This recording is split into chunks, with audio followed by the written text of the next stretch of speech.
नमो भगवते वासुदेवाय। ओम नमो भगवते वासुदेवाय। ओम नमो भगवते वासुदेवाय। नारायणं नमस्कृत्यं नरं चैव नरोत्तमं देवीं सरस्वतीं व्यासं ततो जयम् उदीरयेत्। नष्टप्रायेष भद्रेषु नित्यं भागवत सेवया भगवती उत्तम श्लोके भक्तिर्भक्ति नैष्टिकीम्। मूकं करोति वाचालं पङ्गुं लङ्घयते गिरिं यत्कृपातम् अहं वन्दे श्रीगुरुं दीनतरणं परमानन्दं माधवम्।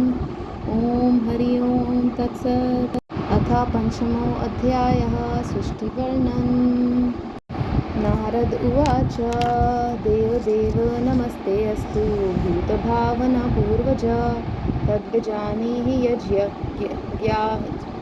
यज्ज्ञानम् आत्मतत्त्वनिदर्शनं यद्रूपं यदधिष्ठानं यथा सृष्टम् इदं प्रभो यत्संस्थं यत्परं यच्छ तत्तत्त्वं वद तत्त्वता सर्वं ह्येतद् भवान् वेदभूता भव्यभवत्प्रभु करामलका वद विश्वं विज्ञानवसितं तव यद्विज्ञानानो यद् आधारो यत्परस्त्वं यद् आत्मका एका सृजसि भूतानि भूतैरेवात्ममायया आत्मन्भावयसेतानि नापरा भावयान् स्वयम् आत्मशक्तिम् अवष्टाभ्य उर्नन्नाभिर इवाकल्मः नाहं वेद परं हे अस्मिन् नापरं नासमं विभो नामरूपा गुणैर्भाव्यं सद् असत् किञ्चित् अन्यथा स भवान् अचरद् गोह्रं यत्तपासु समयहिता तेन खेदयसे नस्त्वं पराशङ्कां च यच्छसि एतन्मे पृच्छता सर्वं सर्वज्ञा सकलेश्वर विजानीहि यथ वेदम् अहं बुद्धे अनुशासितः। ब्रह्म उवाच सम्यक् कारुणिकस्येदं वत्सते विचिक्षितस्थितं यद् अहं चोदिता सौम्या भगवद्वीर्य दर्शने। नारद जी ने पूछा, पिताजी आप केवल मेरे ही नहीं सबके पिता समस्त देवताओं से श्रेष्ठ एवं सृष्टि करता है। आपको मेरा प्रणाम है। आप मुझे वह ज्ञान दीजिए जिससे आत्म तत्व का साक्षात्कार हो जाता है। पिताजी इस संसार का क्या लक्षण है, इसका आधार क्या है, इसका निर्माण किसने किया है, इसका प्रलय किसमें होता है, यह किसके अधीन है और वास्तव में यह है क्या वस्तु। आप इसका तत्व बतलाइए। आप तो यह सब कुछ जानते हैं क्योंकि जो कुछ हुआ है, हो रहा है या होगा उसके स्वामी आप ही हैं। वह सारा संसार हथेली पर रखे हुए आंवले के समान आपकी ज्ञान दृष्टि के अंतर्गत ही है। पिताजी आपको यह ज्ञान कहाँ से मिला? आप किसके आधार पर ठहरे हुए हैं? आपका स्वामी कौन है और आपका स्वरूप क्या है? आप अकेले ही अपनी माया से पंचभूतों के द्वारा प्राणियों की सृष्टि कर लेते हैं। कितना अद्भुत है। जैसे मकड़ी अनायास ही अपने मुंह से जाला निकालकर उसमें खेलने लगती है, वैसे ही आप अपनी शक्ति के आश्रय से जीवों को अपने में ही उत्पन्न करते हैं और फिर भी आप में कोई विकार नहीं होता। जगत में नाम रूप और गुणों से जो कुछ जाना जाता है उसमें मैं ऐसी कोई सत असत उत्तम मध्यम या अधम वस्तु नहीं देखता जो आपके सिवा और किसी से उत्पन्न हुई हो। इस प्रकार सबके ईश्वर होकर भी आपने एकाग्र चित्त से घोर तपस्या की। इस बात से मुझे मोह के साथ साथ बहुत बड़ी शंका भी हो रही है कि आपसे बड़ा भी कोई है क्या? पिताजी आप सर्वज्ञ और सर्वेश्वर हैं। जो कुछ मैं पूछ रहा हूँ वह सब आप कृपा करके मुझे इस प्रकार समझाइए कि जिससे मैं आपके उपदेश को ठीक ठीक समझ सकूं। ब्रह्मा जी ने कहा, बेटा नारद, तुमने जीवों के प्रति करुणा के भाव से भरकर यह बहुत ही सुंदर प्रश्न किया है, क्योंकि इससे भगवान के गुणों का वर्णन करने की प्रेरणा मुझे प्राप्त हुई है। तुमने मेरे विषय में जो कुछ कहा है, तुम्हारा वह कथन भी असत्य नहीं है, क्योंकि जब तक मुझसे परे का तत्व, जो स्वयं भगवान ही है, जान नहीं लिया जाता, तब तक मेरा ऐसा ही प्रभाव प्रतीत होता है। नान्तरं तव तच्चापि यथा मां प्रभार्षि भो अविज्ञाः परं मत्ता एतावत् त्वं यतो हि मे येन स्वारोचिषा विश्वं रोचितं रोचयामि अहं यथार्को अग्निर्यथा सोमो यथाक्षाग्रहतारका।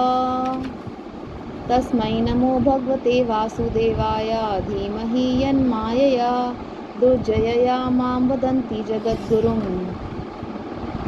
विलज्जं मा न यस्य स्थातुम् इच्छापथे अमूया विमोहिता विकथन्ते मामहम् इति दुर्धिया।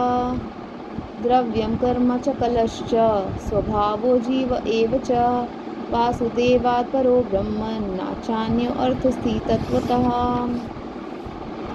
नारायण परा वेदा देवनारायण अङ्गजः नारायण परा लोका नारायण परामखः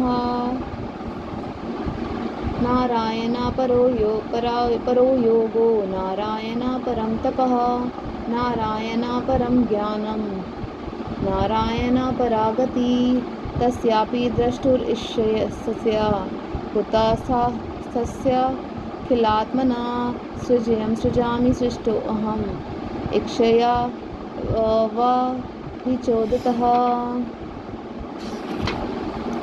सत्वं रजस्तम इति निर्गुणस्य गुणाश्रया सती सर्गा निरोधेषु गृहीता मायया विभो। जैसे सूर्य, अग्नि, चंद्रमा, ग्रह, नक्षत्र और तारे उन्हीं के प्रकाश से प्रकाशित होकर जगत में प्रकाश फैलाते हैं, वैसे ही मैं भी उन्हीं स्वयं प्रकाश भगवान के चिन्मय प्रकाश से प्रकाशित होकर संसार को प्रकाशित कर रहा हूँ। उन भगवान वासुदेव की मैं वंदना करता हूँ और ध्यान भी, जिनकी दुर्जय माया से मोहित होकर लोग मुझे जगत गुरु कहते हैं। यह माया तो उनकी आँखों के सामने ठहरती ही नहीं, झेप कर दूर से ही भाग जाती है, परंतु संसार के अज्ञानी जन उसी से मोहित होकर यह मैं हूँ, यह मेरा है, इस प्रकार बकते रहते हैं। भगवत स्वरूप नारद द्रव्य, कर्म, काल, स्वभाव और जीव वास्तव में भगवान से भिन्न कोई दूसरी भी वस्तु नहीं है। वेद नारायण के परायण हैं, देवता भी नारायण के ही अंगों में कल्पित हुए हैं और समस्त यज्ञ भी नारायण की प्रसन्नता के लिए ही हैं, तथा उनसे जिन लोगों की प्राप्ति होती है वे भी नारायण में ही कल्पित हैं। सब प्रकार के योग भी नारायण की प्राप्ति के ही हेतु हैं। सारी तपस्याएं नारायण की ही ओर ले जाने वाली हैं। ज्ञान के द्वारा भी नारायण ही जाने जाते हैं। समस्त साध्य और साधनों का पर्यवसान भगवान नारायण में ही है। वे दृष्टा होने पर भी ईश्वर हैं, स्वामी हैं, निर्विकार होने पर भी सर्वस्वरूप हैं।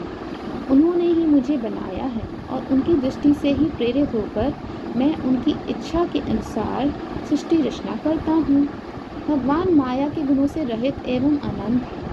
सृष्टि, स्थिति और प्रलय के लिए रजोगुण, सत्वगुण और तमोगुण, ये तीन गुण माया के द्वारा उनमें स्वीकार किए गए हैं। कार्य कारण कर्तृत्वे द्रव्य ज्ञान क्रियाश्रया बध्नन्ति नित्यदा मुक्तम मायिनं पुरुषं गुणः सा एषा भगवा लिंगेश धीभिरेतर अधुक्षजा स्वलक्षता गतिर्ब्रह्मन् सर्वेषां मम चेश्वरः।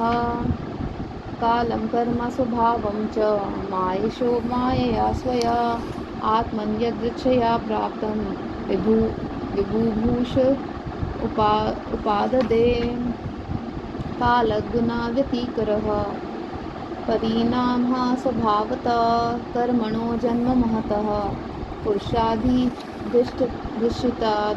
अभूत् महतस्तु विकुर्वाणाद् रजसत्त्वो निहिता तमः प्रधानस्तव अभवत् द्रव्यज्ञाना क्रियात्मकः सो अहंकार इति प्रोक्तो विकुर्वन् समाभूत त्रिधा वैकारिकस्ते तेजसश्च तामसश्चेति यद्विधा द्रव्यशक्ति क्रियाशक्तिर्ज्ञानशक्तिरिति प्रभो तामसाद् अभिभूतादेर्विकुर्वाणाद् अभून्नभः तस्य मात्रा गुणा शब्दो लिङ्गं यद्दृष्टिर्दृश्ययो नाभसो अथ विकुर्वाणाद् अभूतस्पर्शगुणो अनिल पारान शब्दवांश्च प्राण ओजसहो बलं वायोरपि विकुर्वाणात् कालकर्मा स्वभावता उदपद्यता तेजो वे रूपवत् स्पर्श शब्दवत् तेजसस्तु विकुर्वाणात् आसीद् अम्भोरसात्मकं रूपवत् स्पर्शवत् चाम्बो घोषवच्च परान्व्ययात् विशेषस्तु विकुर्वाणात् अम्बसो गन्धवानभूत् प्राणव्ययादरसास्पृशा शब्दरूपा गुणान्वितः।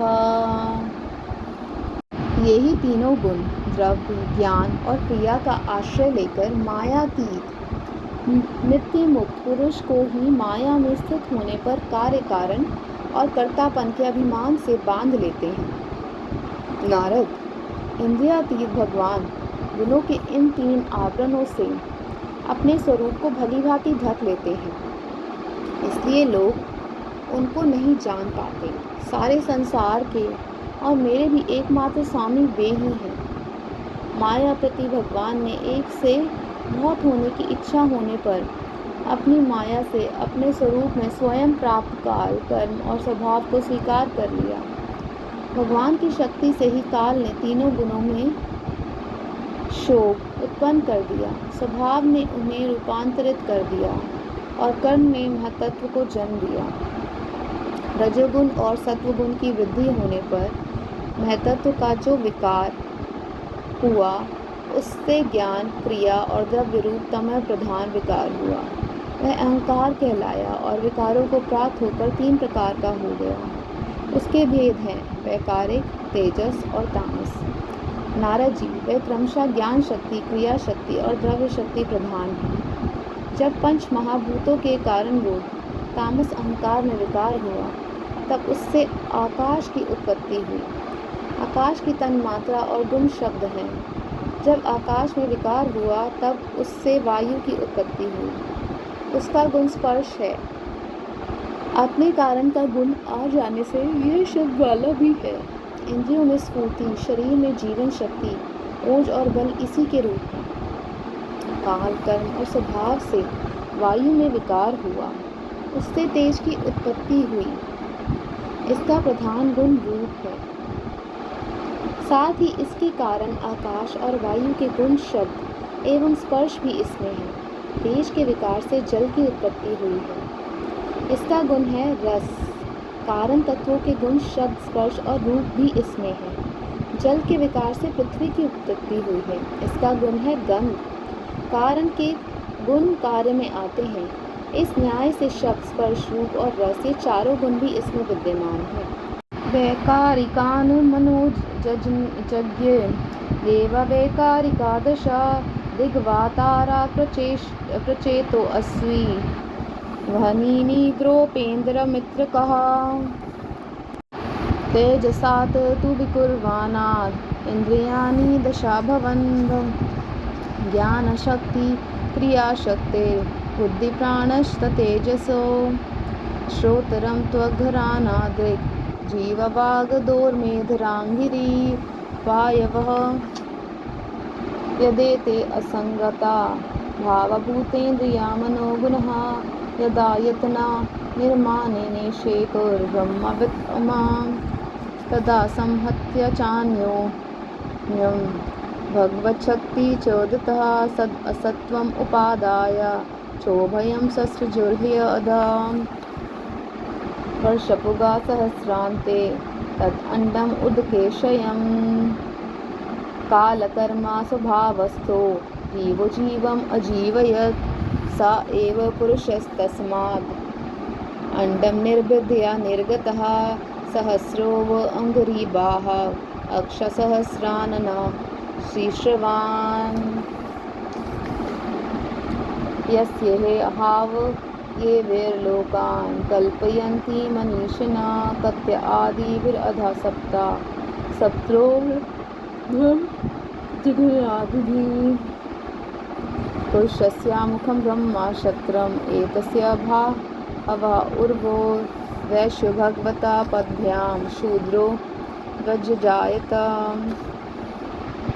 भूरलोका कल्पता पद्भ्यां भुवर्लोको अस्य नाभिता यदा स्वर्लोक उरुषा महर्लोको महात्मना।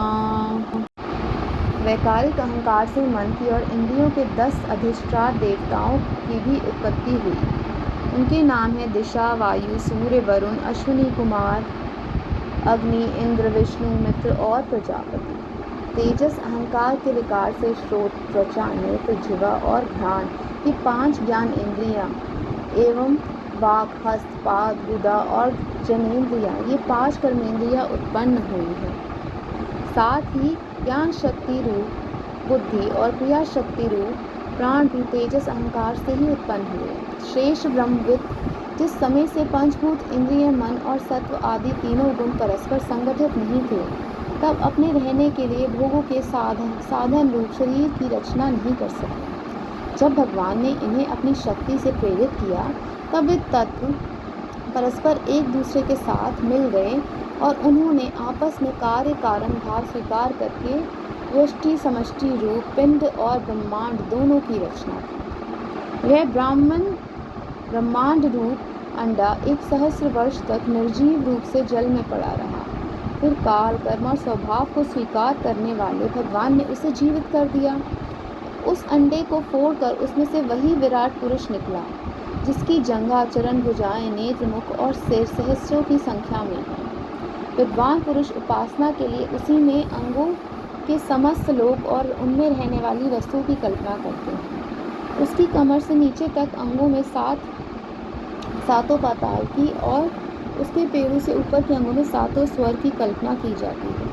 ब्रह्मांड स्वराट पुरुष का मुख है, भुजाएं क्षत्रिय हैं, जांघों से वैश्य और पैरों से शूद्र उत्पन्न हुए हैं। पैरों से लेकर कटी पर्यंत 7 पाताल तथा भूलोक की कल्पना की गई है। नाभि में भूर्वलोक की, हृदय में स्वर्गलोक की और परमात्मा के वक्षस्थल में महर्लोक की कल्पना की गई है। उसके गले में जनलोक, दोनों स्तनों में तपोलोक और मस्तक में ब्रह्मा का नित्य निवास स्थान सत्यलोक।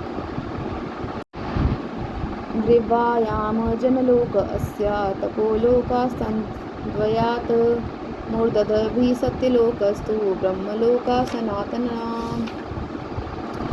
तत्कत्यां चातलं कल्पतं रुभ्यां वितलं विभो जानुभ्यां सुतलं शुद्धं जंगाभ्यां तु तलातलं महातलं तु गुल्फभ्यां प्रपद्दाभयां रसातलं पातालं पादतलता इति लोकमयापमानम्।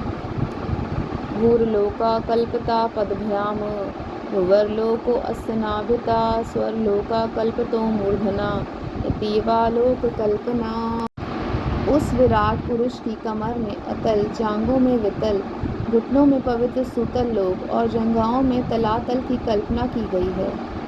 एड़ी के ऊपर की गांठों में महातल, पंजे और एड़ियों में रसातल और तलुओं में पाताल समझना चाहिए। इस प्रकार विराट पुरुष स्वरलोक में और विराट भगवान के अंगों में इस प्रकार भी लोकों की कल्पना की जाती है कि उनके चरणों में पृथ्वी है, नाभि में भूवर्लोक है और सिर में स्वरलोक है। इति श्रीमद्भागवते महापुराणे पारमहंस्यां संहितायां द्वितीय स्कंदे 5मो अध्याय। ओम हरि ओम तत्सत्।